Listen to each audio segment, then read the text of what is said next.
Namaku Ayu. Aku lahir dari keluarga sederhana di desa kecil di Jawa Tengah. Setelah menikah dengan Darto, aku tinggal di rumah kecil peninggalan orang tuaku yang terbuat dari papan kayu reot dan berlantaikan tanah. Awalnya aku percaya, asal kami saling mencintai, semua akan baik-baik saja. Tapi ternyata, cinta tidak bisa dimakan. Aku masih ingat betul hari-hari di mana perut kami keroncongan karena tak ada sebutir pun nasi di dapur. Kadang aku hanya merebus daun singkong dan menyiramnya dengan air garam, berharap anak-anakku, Rani dan Aris, tidak menangis kelaparan. Darto, suamiku, sebenarnya lelaki yang baik, tapi terlalu baik untuk berkata tidak pada teman-temannya. Ia sering ikut main kartu di pos ronda, menghabiskan waktu hingga larut malam tanpa membawa pulang sepeser pun uang. Bila aku menegurnya, ia hanya menjawab singkat, "Rezeki sudah ada yang ngatur, Yu." Aku mencoba berjualan gorengan di depan rumah, tapi siapa yang mau beli, kalau di kampung ini saja orang-orang juga sama susahnya? Pernah aku mengais sisa sayur dari pasar, kupilih-pilih mana yang masih bisa dimasak, lalu kubawa pulang dengan menumpang pikulan tukang sayur. Aku tidak malu. Lebih baik aku malu daripada anakku kelaparan. Hingga suatu hari, ketika aku sedang mencuci pakaian di sungai, seorang ibu-ibu bercerita bahwa anaknya baru saja berangkat jadi TKW ke Hong Kong. Katanya gajinya besar, bisa bangun rumah dalam 2 tahun saja, katanya sambil mengibas-ngibaskan mukena. Kata-kata itu menempel kuat di pikiranku.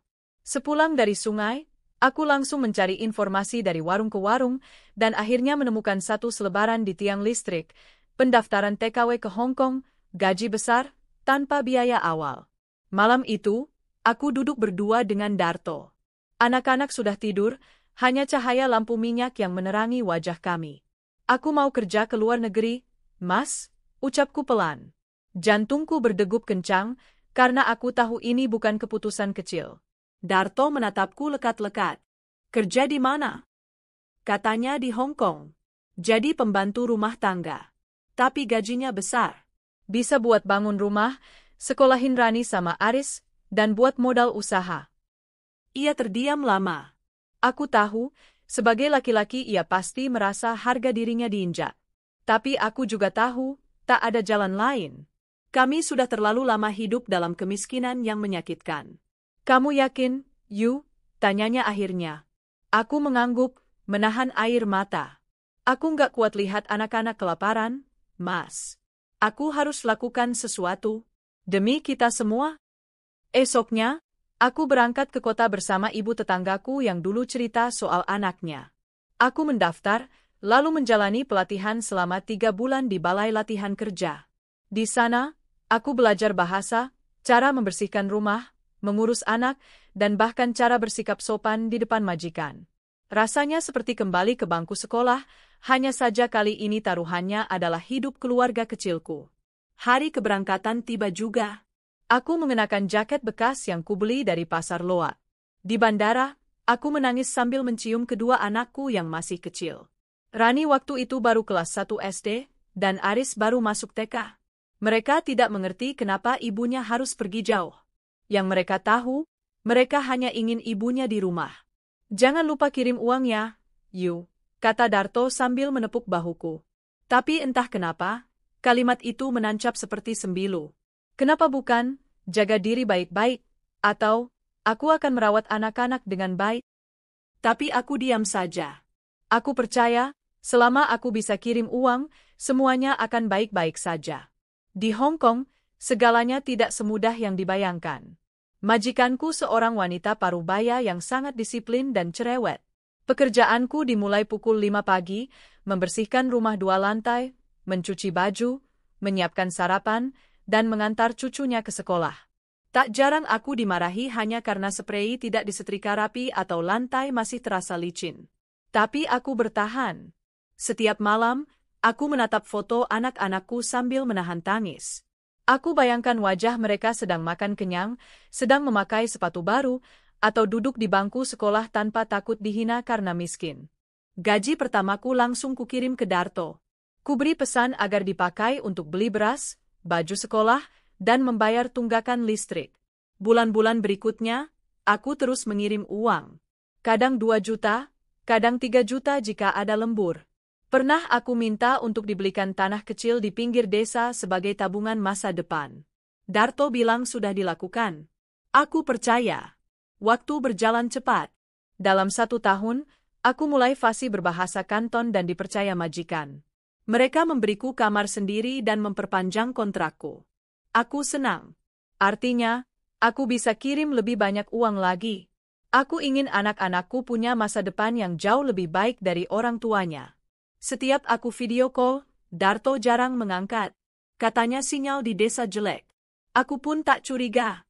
Aku hanya bicara dengan anak-anakku, dan mereka selalu bilang mereka baik-baik saja. Meski kadang Rani tampak murung, dan Aris sering tidak mau bicara lama. Mungkin karena mereka rindu. Hari demi hari, aku bekerja tanpa mengeluh.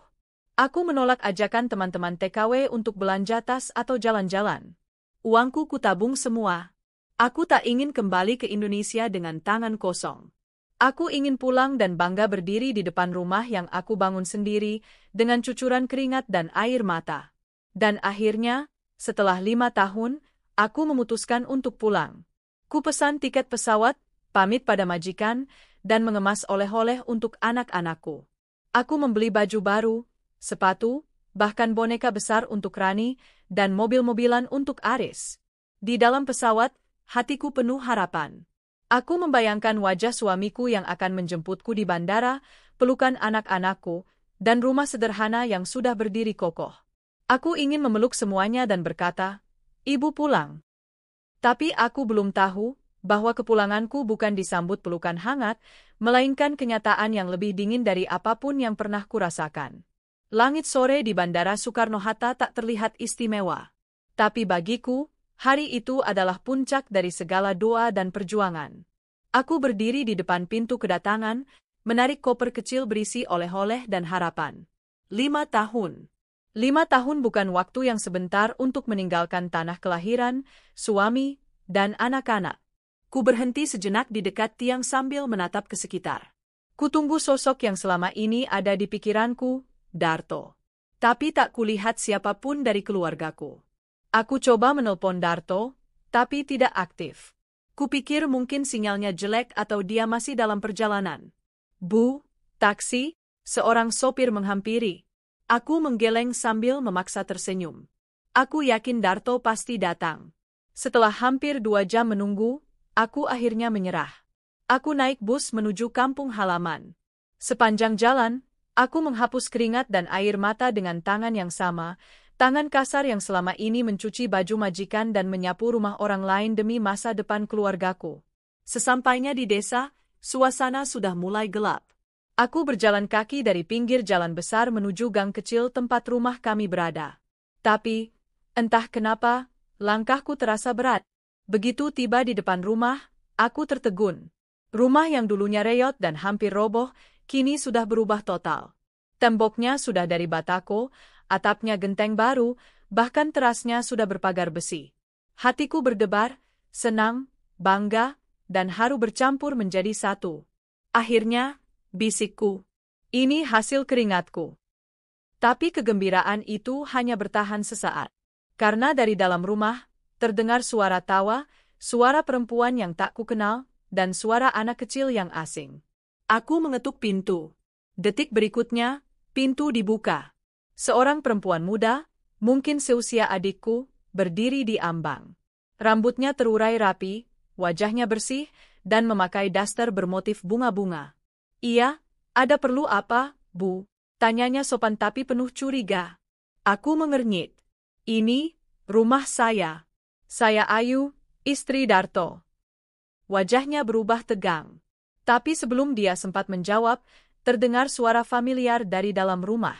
"Siapa, Lilis?" Itu suara Darto. Jantungku nyaris berhenti. Lelaki itu keluar dari ruang tengah.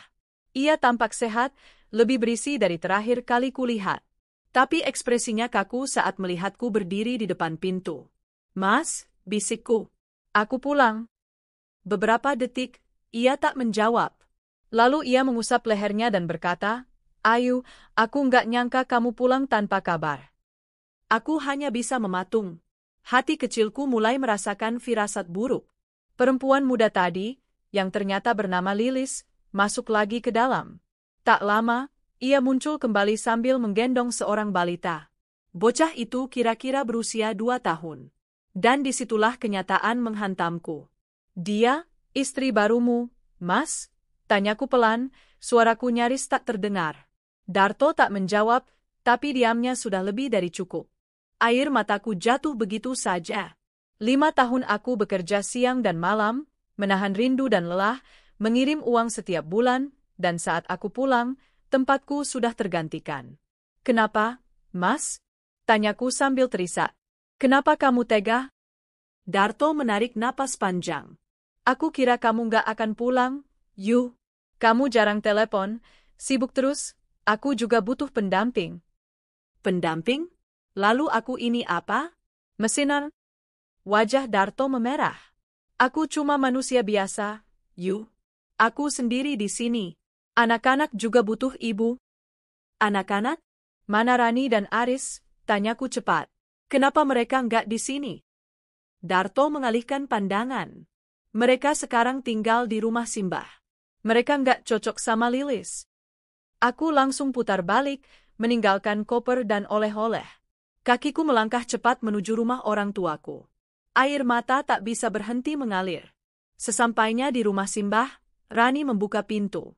Wajahnya sudah remaja, tapi raut wajahnya masih penuh kesedihan. Begitu melihatku, ia langsung memelukku erat. Ibu beneran pulang? Suaranya bergetar. Iya, Nak. Ibu pulang. Aris juga keluar dari balik pintu. Ia lebih pendiam, tapi saat kutarik ia dalam pelukanku, ia menangis sesenggukan. Ternyata mereka selama ini tinggal bersama nenek karena tak tahan dengan Lilis yang suka membentak dan memperlakukan mereka seperti beban. Rani bercerita dengan mata basah, Bapak jarang pulang. Kalaupun pulang, hanya kasih uang sebentar. Rumah itu dibangun pakai uang dari ibu.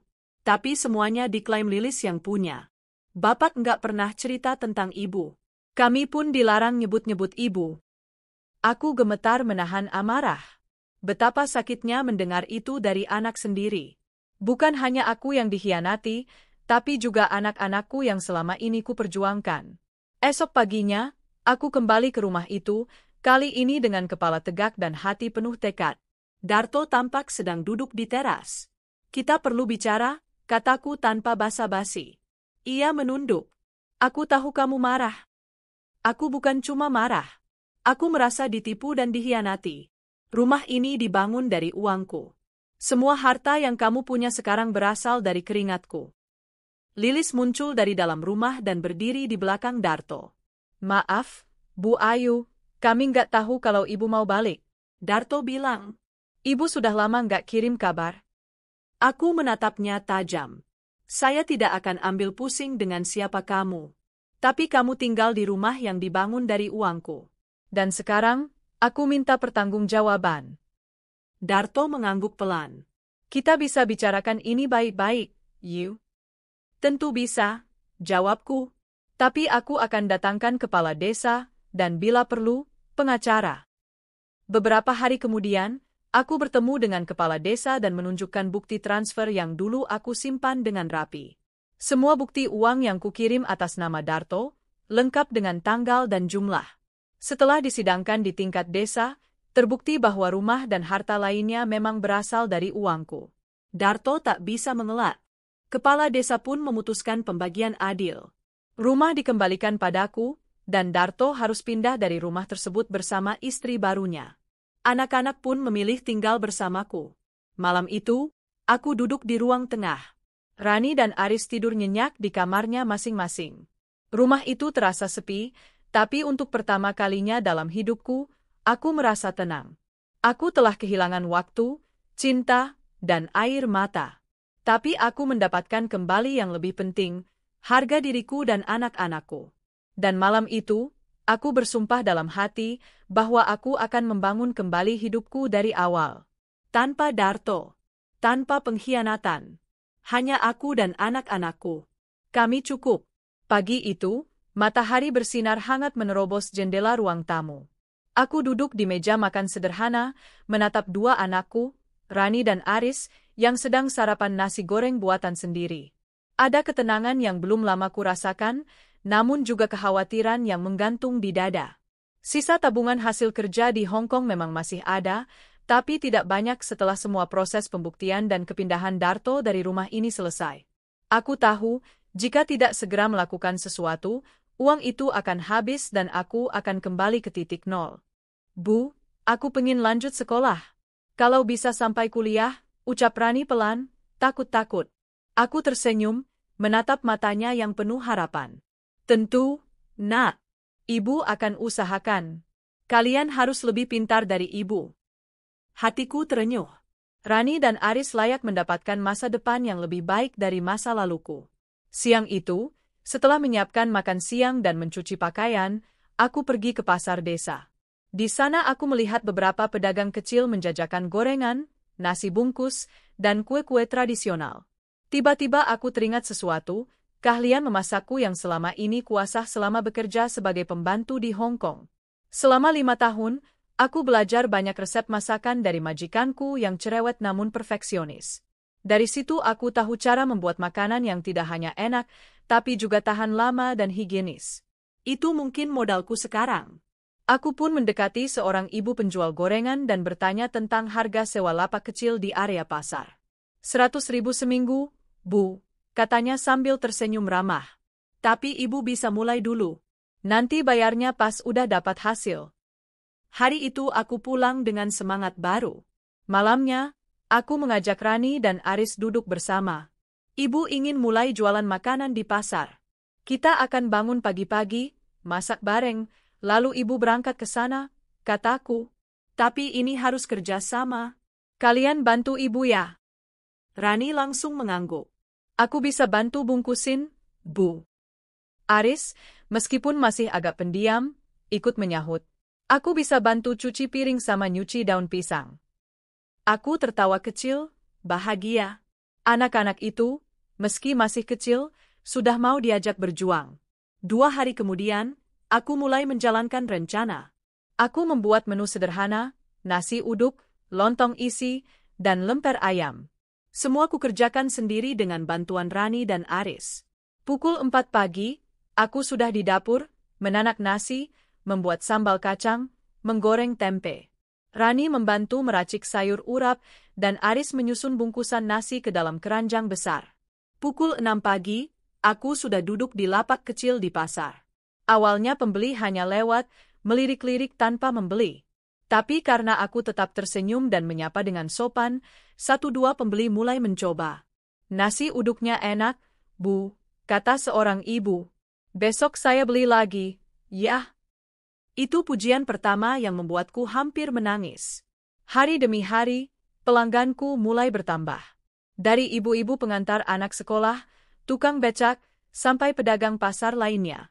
Kadang aku tak percaya bahwa dari dapur kecil itu bisa lahir harapan yang besar. Suatu pagi, ketika sedang berjualan seperti biasa, aku didatangi seorang wanita berhijab rapi.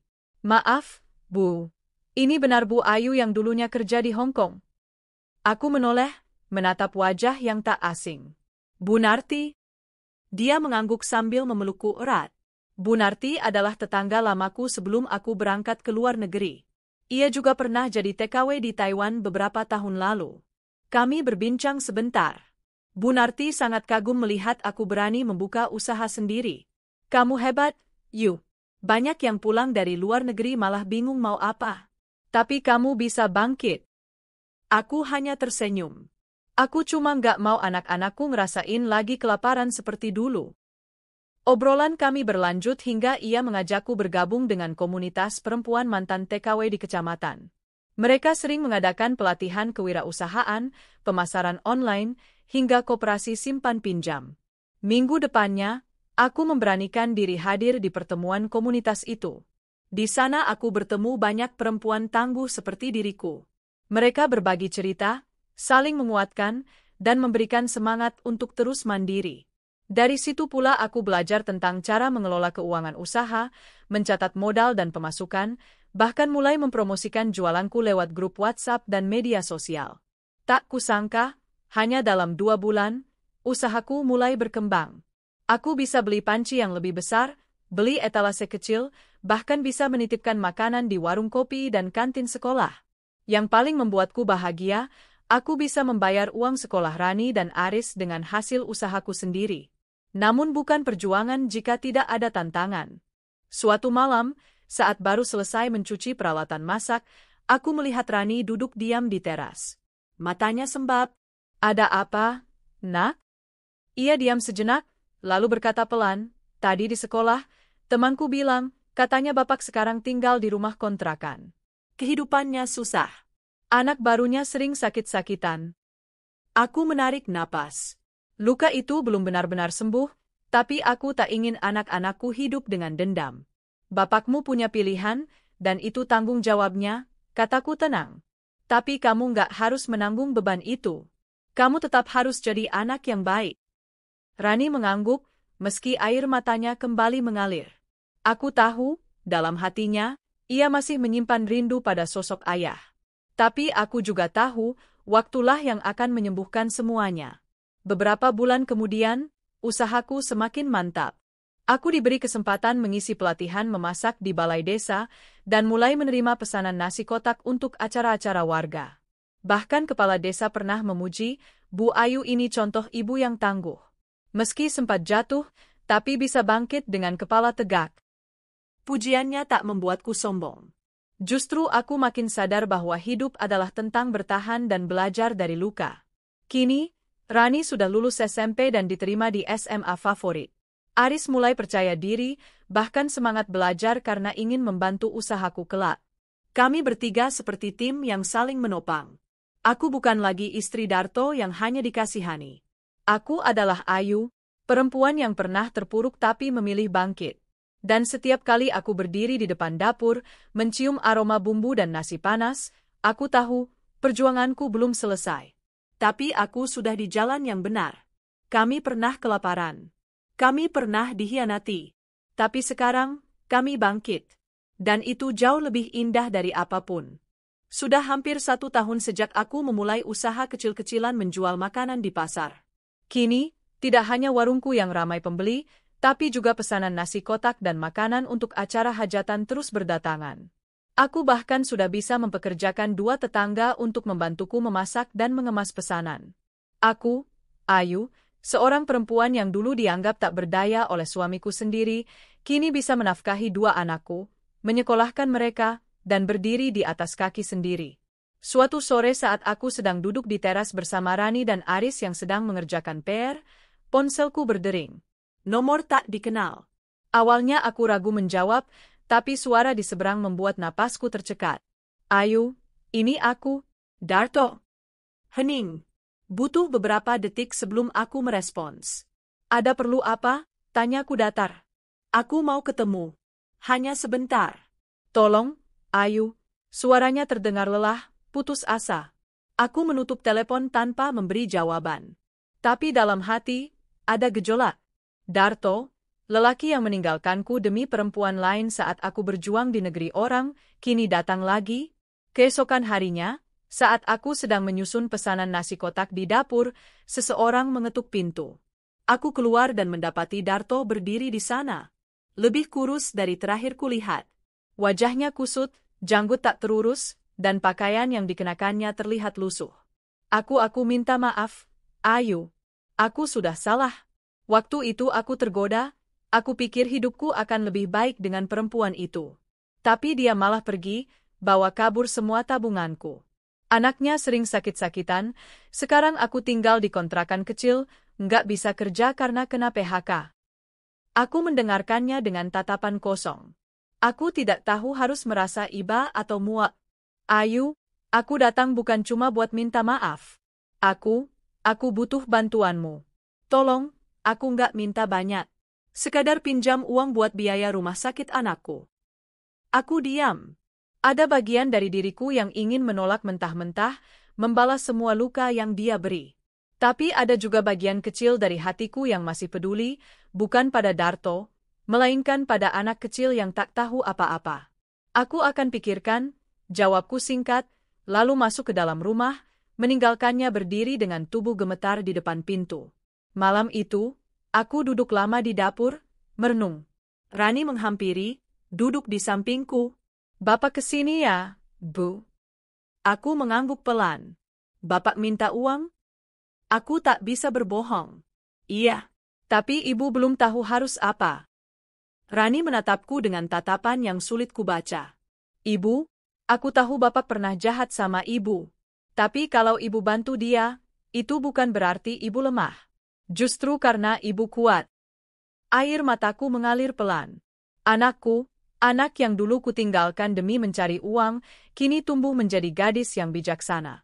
Beberapa hari setelah pertemuan itu, aku mendapat kabar gembira dari ketua komunitas perempuan mantan TKW. Ayu, usaha kamu diperhatikan oleh koperasi desa. Mereka ingin ajak kerjasama. Kamu bisa jadi koordinator penyedia konsumsi untuk acara-acara dinas dan kegiatan kampung. Tapi mereka minta kamu fokus, nggak boleh setengah-setengah. Ini bisa jadi besar. Aku nyaris tak percaya. Tawaran ini artinya stabilitas finansial. Bukan hanya untukku, tapi juga untuk pekerja-pekerja kecil di sekitarku. Tapi, keputusan itu datang bersamaan dengan permintaan Darto. Jika aku membantu dia, uang modal untuk kerjasama ini akan berkurang. Bahkan bisa batal. Malam itu aku tidur tak nyenyak. Aku ingat masa-masa kami kelaparan, saat Darto dengan entengnya menghilang dan memblokir semua nomorku. Aku juga ingat malam-malam di Hong Kong, saat aku menangis karena rindu anak-anak, saat tubuhku remuk karena kerja seharian, dan hanya bisa menghibur diri dengan foto mereka. Apa pantas aku mengorbankan masa depan kami demi lelaki yang mengkhianati kepercayaan itu? Paginya, aku memutuskan. Aku pergi ke kontrakan Darto, membawa 1 tas besar berisi sembako, beberapa pakaian layak pakai, dan sedikit uang tunai. Ini cukup untuk biaya berobat anakmu dan hidup beberapa minggu ke depan, kataku saat menyerahkan barang-barang itu. Dia ingin berbicara, tapi aku menatapnya tegas. Darto, aku bukan lagi istrimu. Aku sudah memaafkan, tapi bukan berarti aku akan kembali. Aku bantu karena aku kasihan pada anakmu, bukan karena aku masih peduli padamu. Darto hanya bisa menunduk. Terima kasih, Ayu, Aku tak pantas mendapat kebaikanmu. Aku hanya mengangguk, lalu pergi tanpa menoleh ke belakang. Hari-hari berikutnya kulalui dengan lebih ringan. Aku menerima tawaran koperasi itu, dan mulai mendapat pesanan dalam skala besar.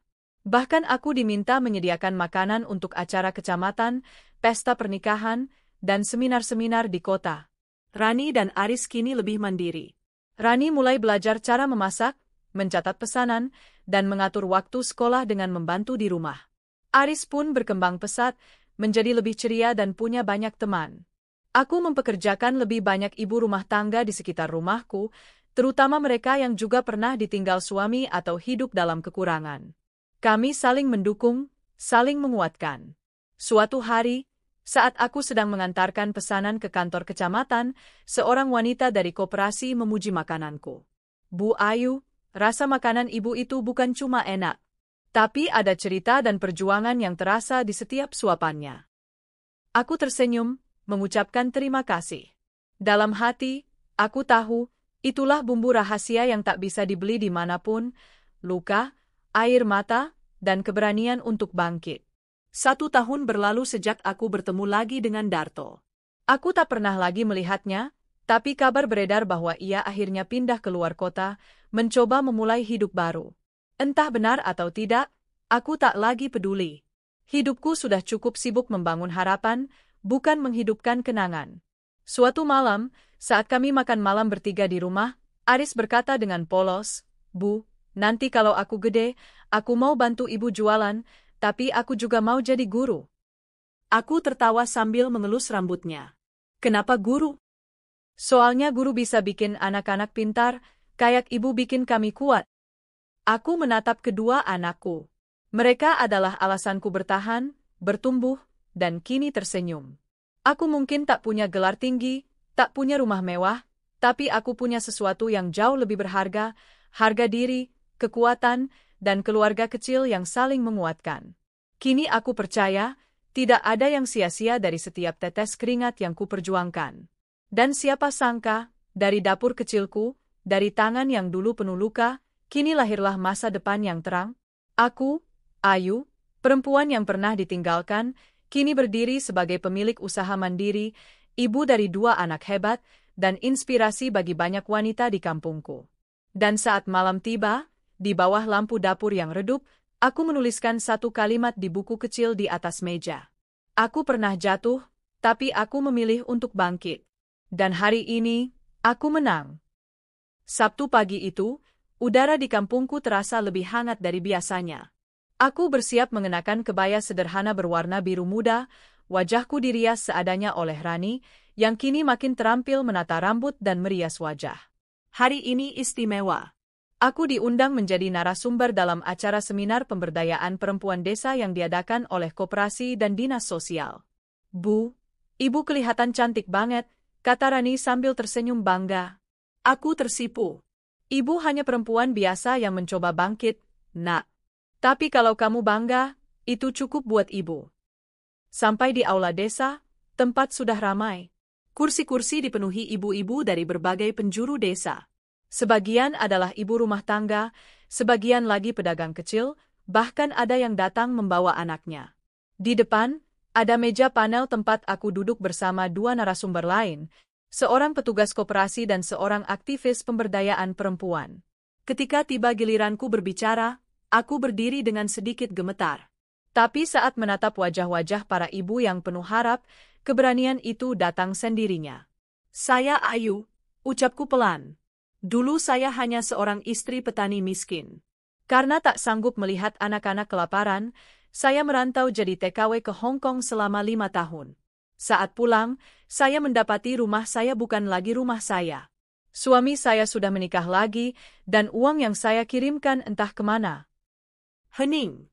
Semua mata tertuju padaku. Aku melanjutkan. Tapi saya tak menyerah. Saya mulai dari dapur kecil, jualan makanan, dan sekarang usaha saya bisa menggaji ibu-ibu di sekitar saya. Kita bisa bangkit. Kita bisa berdiri di atas kaki sendiri. Seketika tepuk tangan menggema. Mataku berkaca-kaca. Aku tak pernah menyangka bisa bicara di depan banyak orang dan menjadi inspirasi. Namun, di tengah suasana haru itu, seseorang di belakang ruangan berdiri dan bersuara lantang. Maaf, saya ingin bicara. Saya punya sesuatu untuk Bu Ayu. Semua menoleh. Aku pun ikut memandang. Seorang perempuan paruh baya maju ke depan, membawa sebuah map coklat di tangannya. Wajahnya asing, tapi ada gurat kelembutan dalam tatapannya. Saya Lina. Saya juga mantan TKW, tapi dulu saya satu majikan dengan Bu Ayu, hanya beda waktu. Saya ingin menyampaikan kebenaran yang mungkin belum ibu ketahui. Darahku berdesir. Perempuan ini tahu sesuatu? Saat saya bekerja di rumah itu, majikan saya pernah menunjukkan laporan kiriman uang dari luar. Mereka bilang, salah satu mantan pekerja mereka, namanya Ayu, selalu rutin kirim uang, tapi yang menarik, rekening yang tercantum atas nama Darto. Aku tertegun. Tapi saya yang kerja. Kenapa atas nama dia? Saya sempat simpan fotokopi salah satu transfer karena saya khawatir ada yang tidak beres. Ini, dia membuka map dan mengeluarkan beberapa lembar kertas, fotokopi bukti transfer, semuanya dari majikan saya di Hong Kong, dikirim ke rekening atas nama suami saya. Saya kira ibu sudah tahu. Tapi waktu lihat berita dari koperasi tentang ibu yang jadi narasumber, saya sadar mungkin ini saat yang tepat. Tanganku gemetar menerima kertas-kertas itu. Air mataku menetes satu-satu. Semua uang itu tak pernah masuk ke rekeningku sendiri. Ternyata sejak awal Darto yang mengatur rekeningnya. Aku terlalu percaya. Selama 5 tahun, aku seperti boneka yang hanya bekerja dan mengirimkan hasil jeripayahku tanpa kendali. Kepala koperasi segera memanggil aparat desa untuk mencatat bukti yang disampaikan Bu Lina. Semua mata kini tertuju padaku dengan campuran simpati dan kekaguman. Tapi aku sendiri justru merasa hampa. Setelah acara selesai, aku duduk di kursi aula yang sudah sepi. Bu Lina menghampiri. Saya minta maaf, Bu Ayu. Tapi saya pikir ibu berhak tahu. Aku menggenggam tangannya. Terima kasih. Justru ibu memberi saya kekuatan baru. Hari itu aku pulang dengan hati campur aduk. Rani dan Aris menyambutku dengan senyum, tapi mereka langsung tahu ada yang tidak beres. Ibu capek, Nak. Ibu mau istirahat ya?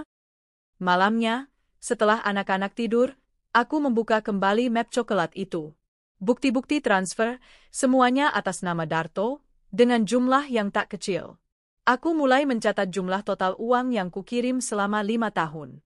Jumlahnya, lebih dari cukup untuk membeli tanah, membangun rumah, membuka usaha besar. Tapi yang kudapat, rumah tua penuh kenangan pahit. Laki-laki yang mencampakkanku. Dan 2 anak yang hampir saja kehilangan masa depan. Keesokan harinya, aku menemui kepala desa.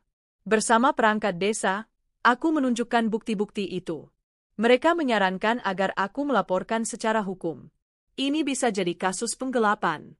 Apalagi jika uang itu hasil kerja keras ibu dan digunakan tanpa seizin ibu. Aku ragu. Saya tidak ingin balas dendam. Tapi, saya ingin keadilan.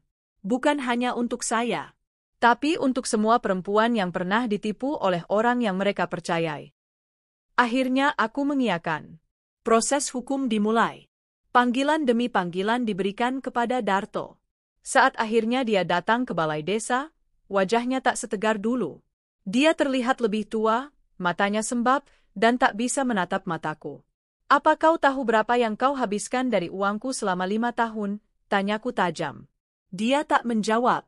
Aku kirim uang itu untuk masa depan anak-anakku. Untuk rumah, untuk sekolah mereka. Tapi kau malah menikah lagi, pakai uang itu untuk hidup enak. Maafkan aku, Ayu, aku hilaf. Ini bukan soal maaf atau tidak. Ini soal pertanggungjawaban. Setelah melalui beberapa mediasi dan proses hukum, akhirnya Darto diminta untuk mengembalikan sebagian uang melalui penjualan aset rumah lama yang dulu kubangun dengan uangku, serta menyicil sisa kerugian. Aku tidak berharap semua bisa kembali. Tapi setidaknya, aku tahu bahwa aku tidak lagi tak berdaya. Aku berdiri dan membela hakku sendiri. Setelah semuanya selesai, hidupku berangsur tenang. Aku makin dikenal sebagai pegiat usaha kecil yang juga mendampingi ibu-ibu yang ingin berwirausaha. Aku membuka pelatihan masak gratis di balai desa, mengajarkan cara membuat makanan ringan dan mengemasnya agar bisa dijual. Rani dan Aris kini tumbuh menjadi anak-anak yang percaya diri. Rani sudah mulai ikut lomba menulis cerita tentang ibunya. Aris makin rajin belajar dan bercita-cita jadi dokter. Suatu hari, seorang wartawan dari majalah perempuan datang mewawancaraiku. Bu Ayu, apa yang membuat ibu kuat menghadapi semua ini? Aku menatap langit-langit rumahku yang kini sudah rapi dan nyaman. Anak-anakku. Dan satu lagi, karena aku pernah jatuh terlalu dalam, dan hanya dengan bangkit aku bisa bernafas kembali. Wartawan itu tersenyum dan mencatat setiap kata-kataku. Sebelum pergi, dia sempat berbisik, cerita ibu akan menginspirasi banyak perempuan di luar sana. Terima kasih sudah tidak menyerah. Malam itu, aku menulis lagi di buku kecilku, buku yang dulu kubeli dari sisa uang jajan Aris. Kadang, kejujuran dan kebenaran memang butuh waktu untuk menang. Tapi ketika ia datang, kemenangan itu terasa jauh lebih manis. Aku menutup buku itu dengan tenang. Besok, aku akan membuka kelas pelatihan baru, dan mungkin, memulai babak baru dalam hidupku. Tanpa dendam, tanpa beban. Hanya semangat dan cinta yang tak pernah padam. Pagi itu, matahari bersinar cerah seperti menyambut harapan baru. Suara ayam berkokok masih terdengar samar ketika aku membuka jendela dan menghirup udara segar. Rumah kecil yang dulu reot kini telah menjadi tempat yang hangat dan penuh cinta. Di dapur, aroma kue kering dan rempah menguar, para ibu sedang sibuk membuat pesanan yang kian hari kian banyak. Sudah hampir 1 tahun berlalu sejak aku mengambil kembali hakku dari Darto. Aku tidak menyimpan dendam, tapi aku juga tidak melupakan. Aku belajar menerima bahwa tak semua luka bisa dihapus, tapi semua luka bisa disembuhkan, pelan-pelan. Bu Ayu, seru Rani, berlari kecil ke arahku. Rambut panjangnya diikat 2, pipinya merah karena berlari. Ada apa, nak? Tanyaku sambil mengelus kepalanya. Rani menang lomba. Cerita Rani tentang ibu dimuat di majalah. Guru bilang Rani dapat juara 1 sekabupaten. Mataku membelalak. Apa? Sungguh? Iya, Bu. Ini surat dari panitia lombanya. Ia menyerahkan secari kertas berstempel resmi. Tanganku gemetar membacanya. Judul tulisannya, Ibu adalah pelita di tengah gelapku. Air mataku jatuh tanpa bisa dicegah. Tanganku menarik Rani ke pelukanku. Kamu hebat, Nak. Ibu bangga sekali padamu. Hari itu, aku merasakan sebuah kemenangan yang tak bisa dibeli dengan uang, dihargai dan dicintai oleh anakku. Beberapa minggu setelah pengumuman itu, sekolah mengadakan acara penghargaan di balai desa. Para orang tua diundang, dan aku duduk di deretan depan bersama kepala sekolah dan beberapa guru.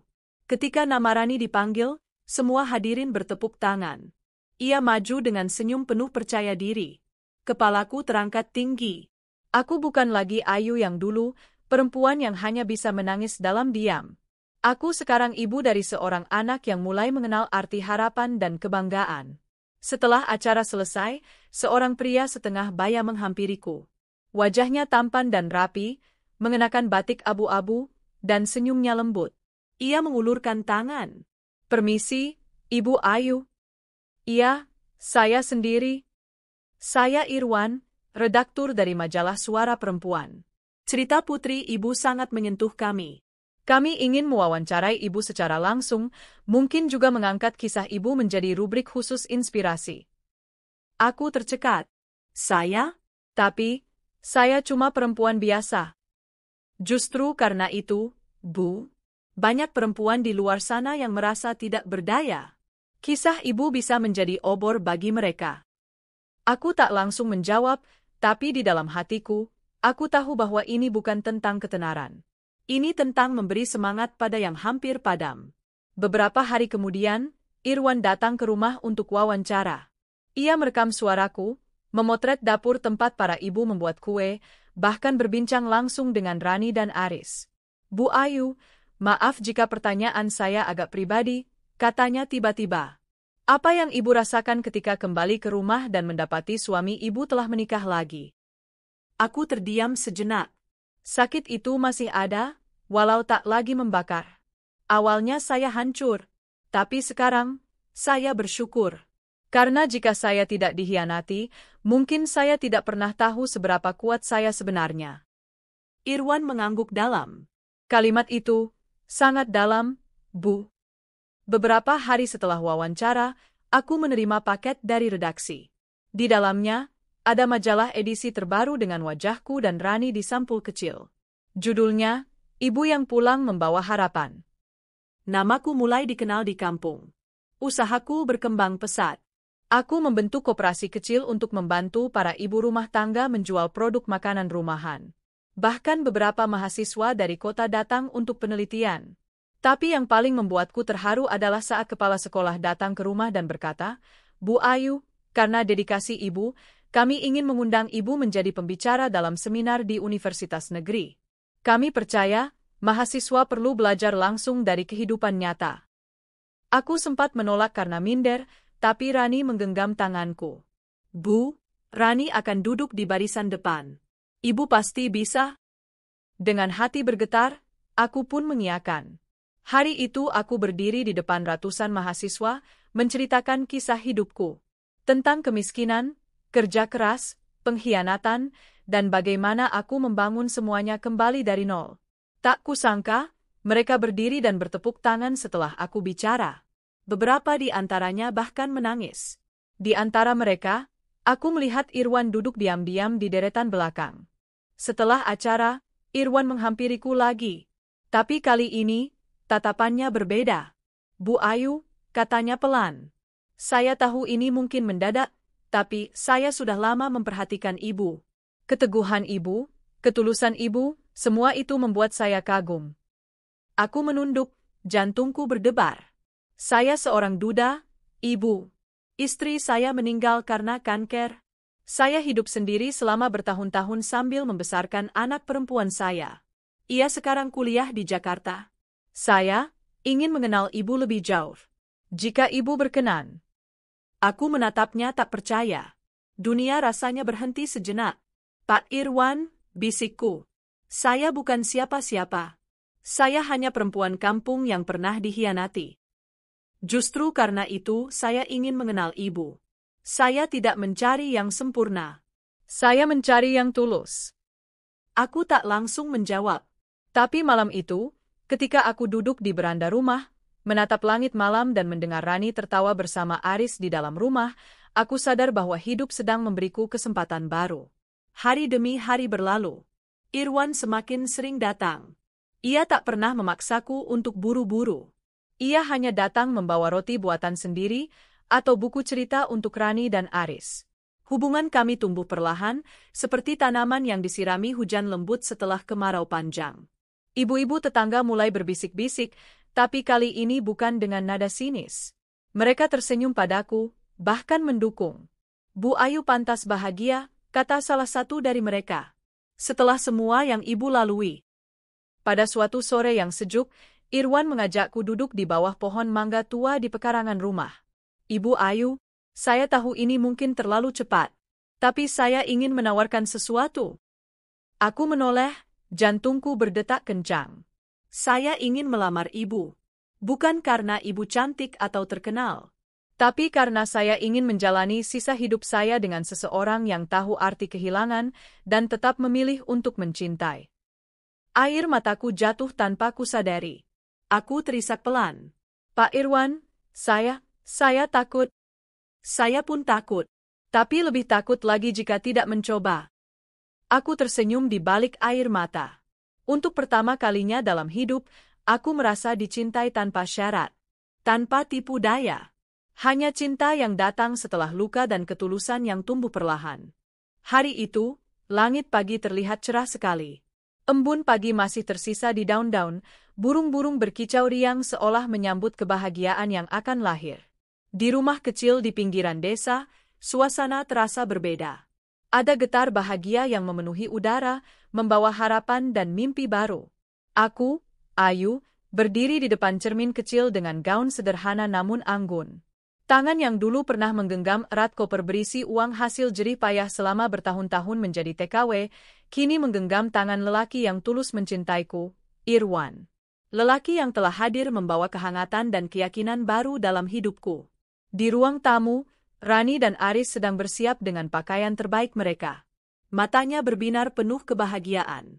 Aku bisa merasakan getaran hati mereka, seolah mereka tahu bahwa hari ini bukan hanya tentang pernikahan kami, tapi tentang sebuah babak baru dalam cerita hidup kami. Irwan datang menghampiri. Senyumnya lembut, menyiratkan ketulusan yang membuat hatiku bergetar. Kami saling menatap dalam diam, tak perlu kata-kata, karena mata kami sudah berbicara banyak. "Ini bukan akhir, Ayu," bisiknya pelan. "Ini awal dari kebahagiaan kita." Aku tersenyum, merasakan hangatnya cinta yang tak pernah kubayangkan sebelumnya. Setelah semua luka, pengkhianatan, dan perjuangan, akhirnya aku menemukan rumah dalam diri seseorang yang benar-benar menghargai dan mencintaiku apa adanya. Pernikahan kami dihadiri oleh tetangga dan teman-teman lama yang dulu meragukan aku bisa bangkit dari keterpurukan. Kini, mereka melihat dengan mata kepala sendiri betapa aku mampu berdiri tegak, membawa harapan baru bukan hanya untuk diriku sendiri, tapi juga untuk keluargaku dan lingkungan sekitar. Acara pernikahan berlangsung sederhana tapi penuh makna. Kami mengucap janji suci di bawah pohon mangga tua yang menjadi saksi perjalanan panjang hidupku. Rani dan Aris menjadi bagian dari keluarga kecil ini, dan senyum mereka adalah hadiah terbesar yang pernah aku terima. Setelah acara, banyak yang datang menghampiri, memberikan ucapan selamat dan dukungan. Aku merasakan betapa hidupku berubah drastis, dari seorang perempuan yang dulu dihina dan dicampakkan menjadi sumber inspirasi bagi banyak orang. Hari-hari berikutnya, aku dan Irwan mulai membangun kehidupan bersama. Kami memadukan usaha kecilku dengan dukungan modal dari Irwan untuk mengembangkan koperasi ibu-ibu di desa. Kini, bukan hanya aku dan keluargaku yang merasakan perubahan, tapi juga banyak orang yang mulai mandiri dan berdaya. Aku juga mulai aktif dalam komunitas sosial, mengajar anak-anak yang kurang mampu dan mendukung perempuan yang ingin berwirausaha. Melihat senyum mereka, aku semakin yakin bahwa perjuangan yang aku jalani tidak sia-sia. Rani dan Aris pun tumbuh bahagia. Rani semakin giat belajar dan bermimpi untuk menjadi guru agar bisa membalas budi pada orang yang membantunya. Aris yang semula pendiam kini mulai percaya diri dan ceria, berkat kasih sayang yang konsisten dari Irwan dan aku. Namun, aku tak pernah lupa masa lalu yang mengajarkanku banyak hal. Suatu hari, Darto datang ke rumah. Wajahnya tampak lusuh, dan ada penyesalan di matanya. "Ayu," ucapnya pelan, "aku datang bukan untuk meminta maaf, tapi untuk mengucapkan terima kasih. Kau telah mengajarkanku arti kesetiaan dan keberanian. Aku gagal menjadi suami dan ayah yang baik, tapi kau telah membuktikan bahwa cinta dan keteguhan bisa mengalahkan segalanya." Aku menatapnya dalam-dalam. Ada rasa iba, tapi juga kekuatan yang membawaku untuk memaafkan. "Darto, aku tidak membenci kamu, tapi aku memilih jalan yang lebih baik untukku dan anak-anak. Semoga kamu juga bisa memperbaiki diri." Waktu terus berjalan. Kehidupan kami dipenuhi cinta dan kebahagiaan sederhana yang selama ini aku impikan. Aku menemukan arti keluarga yang sesungguhnya, bukan sekadar ikatan darah, tapi kasih sayang dan saling menghargai. Irwan dan aku berkomitmen membangun masa depan bersama, saling menopang dan berbagi mimpi. Rani dan Aris pun semakin tumbuh menjadi pribadi yang kuat dan penuh harapan. Saat aku duduk di beranda rumah sambil memandang langit senja, aku menyadari betapa besar anugerah yang telah aku terima. Dari perempuan yang dulu harus meninggalkan rumah dan keluarga demi mencari nafkah, kini aku menjadi ibu dan istri yang dicintai, serta panutan bagi banyak orang. Aku mengusap pipi, air mata haru mengalir. Aku tahu, perjalanan hidup masih panjang, tapi aku siap menghadapi semuanya dengan penuh keyakinan dan keberanian.